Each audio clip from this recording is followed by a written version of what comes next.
Namaste, and welcome to our yoga class with the Yoga Network of Canada.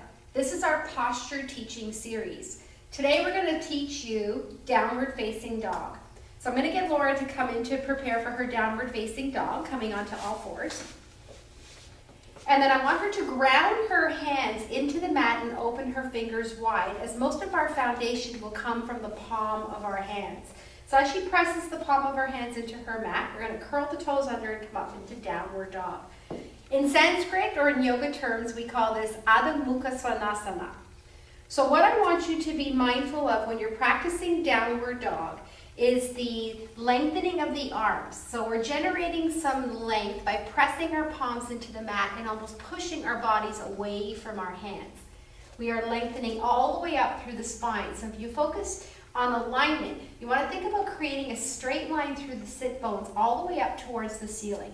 Most of you would think that we need to keep our knees straight and pushing our heels to the mat, but that is not necessarily true. As part of this pose is a lengthening of the erector spinae and a stretch through the hamstrings.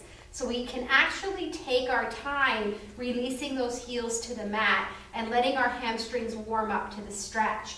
So what she's doing here is just releasing her knees back and forth as she prepares to start pressing those heels down towards the mat.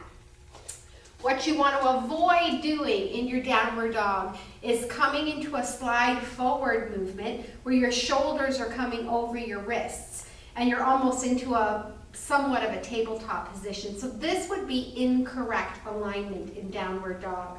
Okay, so as a teacher, what you would want to do to make sure that your students are practicing this is to come up from behind and looking into the space where the hip adjoins into the leg. We're just going to give her a little pull back and we're going to create that lengthening.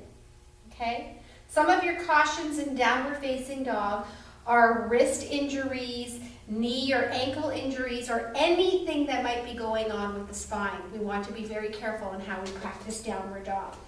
As a beginner, all you need to do is bend those knees a little bit to release some of that pressure in downward facing dog until your heels get a little bit more comfortable looking for the floor. Okay?